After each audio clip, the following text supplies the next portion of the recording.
Hey everyone, it's JaaackJack and welcome back to my channel. So in today's video, we are doing another Bible study video, and in today's video, we're reading Matthew chapter 10. So grab your Bibles and let's go ahead and get started. This is my first time filming right here by my desk. I've never filmed a video here before, but this is kind of fun. I kind of like the setup, and I just got shelves, so I'm slowly filling this up with plants, and I think it's just gonna look so awesome. The only bad thing is I'm kind of backlit. All the lighting is behind me, and there's no lighting or like no light source in front of me, so that's the only downfall. But anyways, that's not what we're talking about in this video. Let's go ahead and grab our Bibles and get started. So I have the Jesus Bible. I know a lot of you guys always ask me about what Bible I'm using, and I always leave it linked below for you guys. So if you want the same Bible as me, I'll leave it linked below. There's an Amazon link, or you can find it at Barnes & Noble. This is an NIV version. So yeah, let's go ahead and get started. As we read and I share some notes, either some of these are just what was speaking to me, like what the Spirit was telling me through this reading, or some of these notes I actually got from Enduring Word, which was a resource I shared with you guys last time, and then also Harvest Family Fellowship. Their sermons online are Bible teachings on the book verse by verse, and so that's a resource I've shared with you guys in the past, and it's still something that I love using. So highly recommend watching the sermons on the Harvest Family Fellowship website. So I'll leave all of those resources down below for you guys. So without further ado, let's go ahead and begin. So Matthew chapter 10 verse 1. So it says, Jesus sends out the 12. Jesus called his 12 disciples to him and gave them authority to drive out impure spirits and to heal every disease and sickness. So already that first verse, I love that Jesus called his followers and gave them the authority to drive out impure spirits and heal every disease and sickness. Like, Jesus gave them authority because Jesus had the authority to do that. Verse 2, these are the names of the 12 apostles. First, I want to point out, like, in the first verse, they're called Jesus's 12 disciples.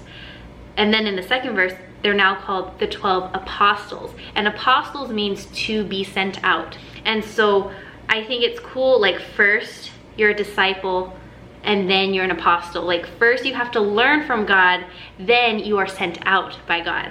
So I thought that was pretty cool. So these are the names of the 12 apostles. First, Simon, who is called Peter, and we've talked about how some people in the Bible have had their names changed later on. So Simon, who is called Peter, and his brother Andrew, James, son of Zebedee, and his brother John, Philip and Bartholomew, Thomas, and Matthew the tax collector, who's also the author of this this book we're reading right now, James, son of Alphaeus, and Thaddeus, Simon the Zealot, and Judas Iscariot, who betrayed him.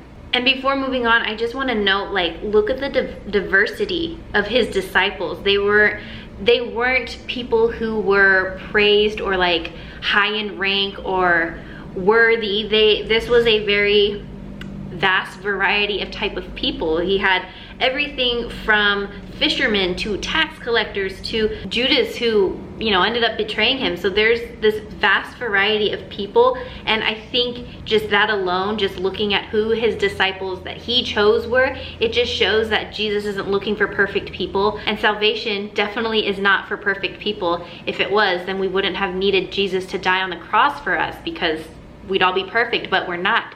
And Jesus knew that. And so even his people that he called to follow him first, his disciples, they weren't perfect either. Verse 5, these 12 Jesus sent out with the following instruction. Do not go among the Gentiles or enter any town of the Samaritans. Go rather to the lost sheep of Israel. When I read that part, I was like, wait, why? Don't go to the Gentiles or don't go to the town of the Samaritan. Why not? Gentiles, which we know is a non-Jew, but I just recently learned that Samaritans is a half-Jew. And from the resources that I mentioned earlier, one of the notes that I saw online, it said to minister at home first, like Israel, learn to cross, and this was like the quote, and I thought this was cool, learn to cross the street before you cross the ocean. So Jesus wanted his disciples to start here at home in Israel, like start here and then you will go out, because we know that the gospel will reach the world, but they first needed to begin in Israel. Verse 7, as you go, proclaim this message, the kingdom of heaven has come near. Heal the sick, raise the dead, cleanse those who have leprosy, drive out demons. Freely you have received, freely give. That verse alone is just crazy right there. So first, proclaim this message. The kingdom of heaven has come near. That's what John the Baptist and even Jesus himself, that's what they were preaching. And then it says, heal the sick, raise the dead. He's giving his disciples authority to do this.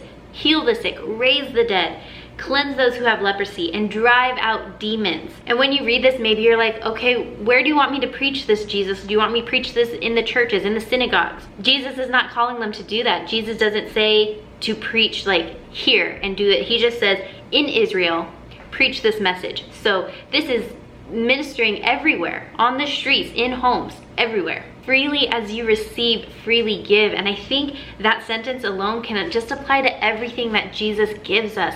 Everything, all the blessings, all of the love, all of the mercy and forgiveness that Jesus gives to us, we should give freely to others as well. Forgive others just as God has forgiven us. Love others because God loved us first. Freely as you received, freely give. So whatever blessings you receive, give those blessings back in return. Verse 9, do not get any gold or silver or copper to take with you in your belts. No bag for the journey or extra shirt or sandals or a staff, for the worker is worth his keep. Basically saying, do this without getting paid. Do this without receiving materialistic things. Verse 11, whatever town or village you enter, search there for some worthy person and stay at their house until you leave. As you enter the home, give your greeting. If the home is deserving, let your peace rest on it. If it is not, let your peace return to you. If anyone will not welcome you or listen to your words, leave that home or town and shake the dust off your feet. Like, if they don't want to listen to you, just be like, okay, pack up, moving on to the next. Truly I tell you, it will be more bearable for Sodom and Gomorrah on the day of judgment than for that town. Ooh, that just like tells me like they got something coming for them. Because Sodom and Gomorrah, as we know, were very sinful cities or towns. And so basically Jesus is saying like, their judgment's gonna be more bearable than what is to come for the people that don't welcome and accept you. Ooh. And basically that whole part about not accepting any gold or silver or coins for, you know, sharing their message or healing people or whatever it may be, it goes back and it reminds me of Matthew 8:20 when it talked about the cost of following Jesus, how Jesus led as an example not to need materialistic things, and basically saying like to his disciples that they wouldn't need those materialistic things either. Like they would be able to go on this journey without the need of, you know, that gold or money and whatever it may be, or even like a home, because God will provide. And we've read that time and time again that God provides for like the birds and the flowers and the animals, and of course he's gonna provide for you as well. And I think that's just an important section to really reflect on, like, do good not to receive something in return in order to survive or in order to make a living. Do good and trust that God will provide for you. In one of the notes that I read online when I was studying, it said something like, if you are wanting to preach to make a living, like you're in the wrong business or like you're doing it wrong. Don't preach or don't share the good news or don't do what you are called to do just to make money. That's not the goal, that's not the purpose, that's not the point of it. Verse 16, I am sending you out like sheep among wolves. Ugh. Therefore, be as shrewd as snakes and as innocent as doves. So shrewd as snakes, also some translations say wise as snakes. And in the Harvest Family Fellowship sermon that I was watching, the pastor was talking about, like gave an example of, there was like a house that had a 20-foot python in their basement or something like that, and every time like experts or, you know, animal control or whatever it was came to try and find the snake, they couldn't find the snake. They would only just find the shedding that the snake does. And it just goes to show like they were experts at not getting caught, or experts at avoiding danger because they were so wise.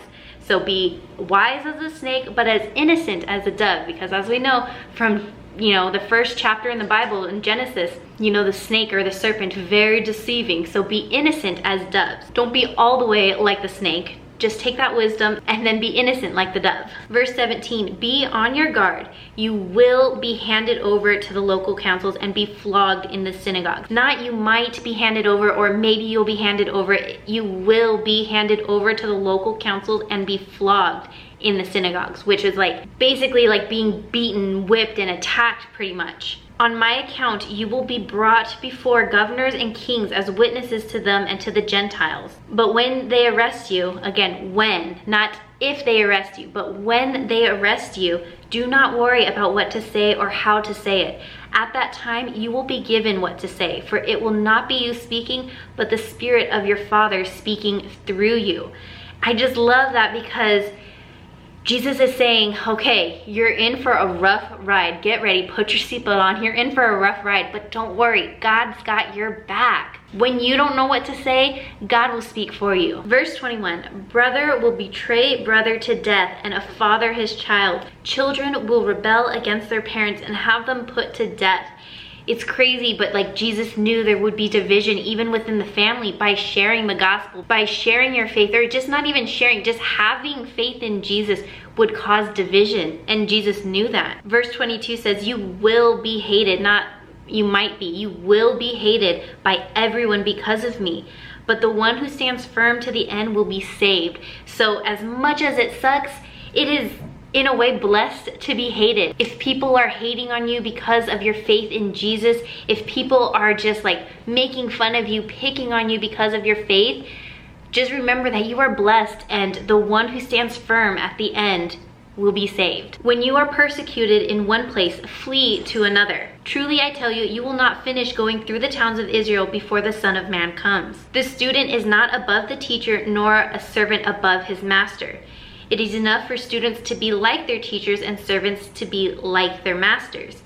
If the head of the household has been called Beelzebul, how much more the members of his household? If the head of the house has been called Beelzebul, how much more the members of his household? So Jesus, back in, was this just the last chapter? Or no, 2 chapters ago in chapter 8, when Jesus drove out those demons from the 2 demon-possessed men, and he drove them into the pigs. Do you remember that part where, and then like the people that were attending the pigs like grabbed everyone from town, and like everyone begged Jesus to leave. And then in that moment, like people were thinking like, oh, you're driving out demons because it's from Satan, like Satan is the one that's doing this. And Beelzebul is a demon. So in this verse right here, Jesus is basically saying, if they're calling me a demon or Satan or the enemy or the devil, whatever it may be, if they're calling me this, they're likely gonna call you this too. The thing about Jesus is that his life here on earth is such an example for how we should be living our lives, and Jesus didn't go through anything that we won't experience too. And I'm not talking about like very specifics, like, oh, I'm late on a car payment. Like Jesus didn't have to do that. Like the persecution or the struggle or the pain and heartache that we experience today, Jesus experienced those same things, if not to an extreme. So there isn't anything that we can go through that Jesus didn't already experience. He experienced persecution, he experienced temptation, he experienced pain, he experienced sorrow. Everything that we go through, he has gone through in some way, shape, or form as well. And again, in this verse, it's just saying like, they thought of Jesus this way, so surely they'll think of you this way as well. Verse 26, so do not be afraid of them, for there is nothing concealed that will not be disclosed, or hidden that will not be made known. This reminds me of like certain like social situations where like, okay, for example, say there's somebody that like you can see them so clearly like for who they are, but no one else around you is like seeing them for that. Everyone like loves them, but like you can see the true character of them. And instead of trying to like point out their flaws or call out their flaws, because in Proverbs it talks about how it's wise not to speak like that. It's wise to hold your tongue in situations like that. But here Jesus is basically saying like everything will be revealed one way or another. So I know this is kind of like a random example, but like in that situation, like don't call out their flaws, because they'll be made known eventually. Like maybe not right away, but people will see them for who, like their true colors will show, and people will see who they really are. Verse 27, what I tell you in the dark, speak in the daylight. What is whispered in your ear, proclaim from the roofs. When it says what Jesus tells you in the dark, that doesn't necessarily mean in the middle of the night. A lot of times Jesus would wake up so early before the sun would even rise and go off to pray and have like alone time with God. And so I think that when we can do the same thing and wake up before the sunrise and have that quiet alone time with Jesus, he can speak so much to us. So I want to encourage you, maybe wake up a little bit earlier and try and dedicate that early morning time to Jesus and see what he reveals to you, or see what he speaks to you through those moments. Do not be afraid of those who kill the body but cannot kill the soul. Oh my gosh, through my studying, I was just realizing and like understanding how truly blessed we are, especially here in America. I know it's a hot mess, but like we are so blessed to be able to have our faith and share our faith without being killed. There are countries where if people, especially women, did what I did, they'd be dead. And it's so heartbreaking to realize that and like really picture it. Like, we are truly blessed to have our faith and freely share our faith and believe in what we believe in and come together as a family church. I know right now it's a little tricky because of COVID, but you get what I mean. Like, in other countries, people can't do that. People can't come together in a church to share their faith in Jesus. Like, they just can't. But Jesus is saying, do not be afraid of those who kill the body but cannot kill the soul. So even if you are persecuted, even if you are beaten and flogged, don't be afraid, because they can't kill your soul. Rather, be afraid of the one who can destroy both soul and body in hell, and that's God. Fear of the Lord is the beginning of wisdom, is the beginning of knowledge. That's the only one you should fear. Are not 2 sparrows sold for a penny? Yet not one of them will fall to the ground outside your Father's care. Just more examples of how God takes care of the animals. So of course he's gonna take care of you. And verse 30 says, and even the very hairs on your head are all numbered.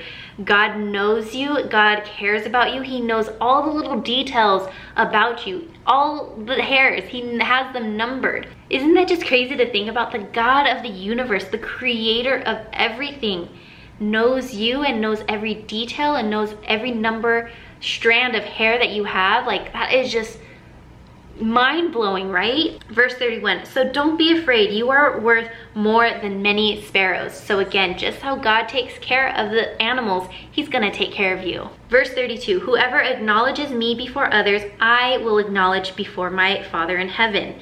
But whoever disowns me before others, I will disown before my Father in heaven.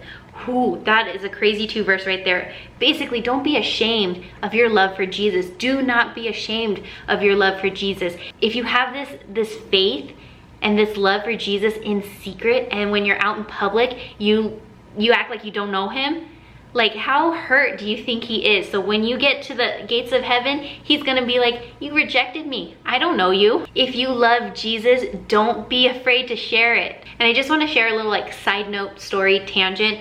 You guys know that have been followers of my channel for a long time. I didn't start out as a faith channel. I didn't have any faith when I started my channel. This was a straight up purely beauty channel. That's all this was. And you know, over the years my channel has changed, and throughout those years I've dealt with, you know, a lot of haters, a lot of people leaving mean comments, and it really got me used to being hated on. So when I did come to Christ and know his love and know his presence in my life and just know who he is, it completely changed my life. So obviously it changed my channel as well. And I think there was definitely part of me that was nervous about sharing faith related videos to begin with. But I think all of that prior hate that I got in the beginning got me okay with, like, if people hate me for this, it's okay. I'm used to being hated on. It's okay. I don't care. So again, if you love Jesus, do not be ashamed to share your love for Jesus. Verse 34, do not suppose that I have come to bring peace to the earth. I did not come to bring peace, but a sword. Isn't that that sounds crazy, right? Jesus is saying, I didn't come to bring peace. I came to bring a sword. And when I first read that, I was like confused for a minute, because isn't he called the Prince of Peace? And here's the thing, yes, Jesus is peace, but he knows the divide between people that choose him and people that reject him. There is a divide. There's no peace in that. And so Jesus has brought you a sword. And I've said this so many times that your Bible is your sword against darkness or against those who don't believe you, who doubt you. This is your weapon. This is your sword. And that's what I even wrote on here. Jesus is my shield and my weapon against the evil of this world. For I have come to turn a man against his father, a daughter against her mother, a daughter-in-law against her mother-in-law. A man's enemy will be the members of his own household. So again, Jesus unfortunately knew that there would be division in the family. How many of you can relate? How many of you have a faith that may not align with the faith of your family, if there is any faith at all? Maybe not everyone can relate to this, but maybe a few of you can, that there's this divide because you don't believe the same thing your family believes. And then moving on to verse 37, it says, anyone who loves their father or mother more than me is not worthy of me. Anyone who loves their son or daughter more than me is not worthy of me. Basically, love Jesus first. Yes, love your mother and father. Yes, love your son or daughter, but love Jesus first. Whoever does not take up their cross and follow me is not worthy of me. Again, that's like saying, like, buckle up, guys. Get ready. This is going to be a bumpy ride. And if you can't take up this cross, this suffering, and follow me, then you are not worthy of Jesus. And I think that verse alone can be something that like turns people away, because I think sometimes people think, oh, if I choose Jesus or if I become a Christian, then my life is going to be good. But it's not always the case. If anything, life might even become tougher, because now once you've accepted Jesus, you have this spiritual warfare happening. And again, that's why it's so important for us to remain strong and firm in our faith, especially during hard times. But what I was trying to go back to, I think I was going on a tangent, but what I was really trying to say is that I feel like sometimes if this is the path, we've talked about the wide gate and the narrow gate, if this is the path to go and follow Jesus, but you turn or you run into a what is that called, like a roadblock, you come into a roadblock, right? And you're like, oh, this is too hard, I'm gonna go the other way, it's a lot easier. Whoever does not take up their cross and follow me is not worthy. We have to go through those roadblocks. That narrow path is narrow and hard for a reason. Nowhere in the Bible does Jesus say, follow me and have an easy life. Follow me and everything will be a breeze. It honestly doesn't say that. But I want to speak from experience, knowing that the reason I still choose to follow Jesus is because he has saved me from a darkness that I don't want to go back to. He has saved me, he has rescued me, and he loves me. And because he loves me and I felt that love so strongly in my life, I don't want to go back to how I was before. I want to go this way. Even if it's going to be hard, that love is so worth it. Verse 39, whoever finds their life will lose it, and whoever loses their life for my sake will find it. It really is a lifestyle. Like, following Jesus is a lifestyle. You can't say you follow Jesus and your life remain completely the same, because we live in sin. We live in sin, and before finding or knowing Jesus, we're okay with living in that sin. But follow Jesus. Turn from your old ways. Turn from your sinful ways. Not saying you'll never sin again, but no longer enjoy or want that lifestyle. Turn to Jesus. It's not a trend. It's not just a Sunday thing. It's an everyday lifestyle. Verse 40, anyone who welcomes you welcomes me, and anyone who welcomes me welcomes the one who sent me. Because again, Jesus has said, no one can get to the Father except through me. If you want to get to God, you have to go through Jesus. Verse 41, whoever welcomes a prophet as a prophet will receive a prophet's reward. And whoever welcomes a righteous person as a righteous person will receive a righteous person's reward. And if anyone gives even a cup of cold water to one of those little ones who is my disciple, truly I tell you, that person will certainly not lose their reward. And I was confused by that's the last verse in this chapter, but I was confused by that, and I was like, what does that really mean? If you give someone water, they'll drink it, but they'll eventually be thirsty again. But when it says, truly I tell you, that person will certainly not lose their reward, even when they get thirsty again, they will remember that small gesture. They will remember that kindness that you showed them, and it's almost as if like you're planting a seed in them, right? This isn't talking about literal water, like here, take this actual water. Wait, I'm thirsty.